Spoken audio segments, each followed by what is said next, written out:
بسم الله الرحمن الرحيم السلام عليكم ورحمة الله وبركاته دمان waa salaamaya walaalaha ay daawanaya maanta waxaan idin wadaa barnaamij cusub barnaamijkan waa markii ugu horeysay aan soo gudbino walaalaha Soomaaliyeed barnaamijkan waxa uu la magac baxay sirta waxbarashada waxaanu shaki ku jirin in arday waliba uu ku hanwan yahay in uu waxbarashada ku guuleysto walibana in uu kaalinta koobaad u galo fasalkiisa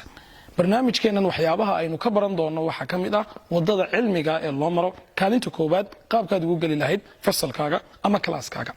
waxa aan ku kalsoonahay dariiqa saxda haddii aad raacdo inaad kaalinta koobaad gali doonto insha Allah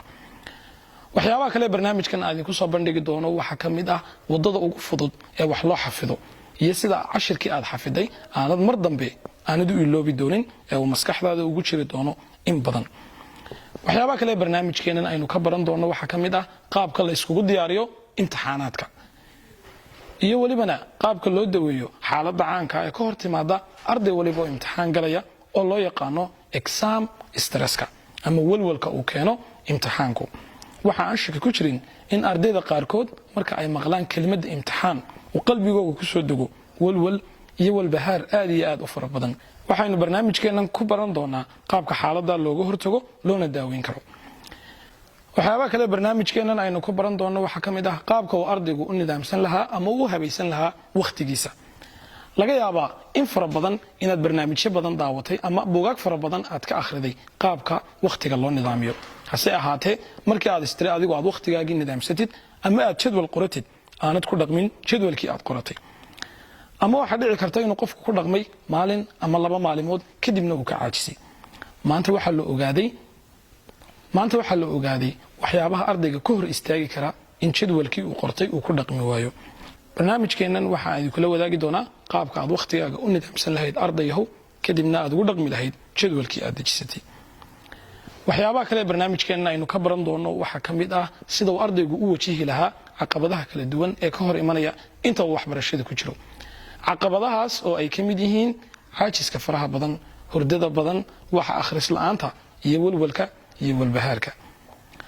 ma ogtahay ardayahow in bil walba jaamacadaha kala duwan ee dunida ku yaalay ay bixiyaan scholarship free ah oo loogu talagalay inay ka faa'iideystaan ardayda ku nool daafaha dunida scholarshipyadaasi waxa ay iskugu jiraan takhasus walba oo la daraaseeyo barnaamijkeenan haddii eebba idmo bil walba waxaan idin kula wadaagi doonaa waxbarashada bilaashka ee ay jaamacaduhu bixinayaan jaamacadaha aad shahaadooyinka aad ka qaadan doonto waxaa kamid ah sida jaamacadda weyne Harvard jaamacadda Oxford iyo jaamacadaha kala duwan ee dunida ku yaala barnaamijkeenan waxa uu ka caawin doonaa wali ardayga aan dooran takhasuskiisa takhasusyada ugu wanaagsan ee maanta suuqa ka shaqeynaya iyo kuwa mustaqbalka ifaya leh barnaamijkan ma aha markii ugu horeysay ee aan tijaabinayo waxa aan ku tijaabiyay naftayda waana ku guuleystay kadibna waxa aan la wadaagay walaalahayga ardayda ay iga garab dhow qof walba barnaamijkan qaatayna biidnillaahi waa uu ku guuleystay maanta 7 sano kadib barnaamijkii marka aanu ka faa'iideysanay waxa aan go'aansaday inaan barnaamijkii ka dhigo public ayna ka wada faa'iideystaan walaalahayga ardayda Soomaaliyeed meel kasta oo adduunyada ka joogaan ka qayb qaado faafinta barnaamijkan adigoo commentiga hoose noogu reebaya fikirkaaga iyo ra'yigaaga iyo waliba mowduucyada aad jeclaan lahayd inaynu barnaamijkan ku soo qaadano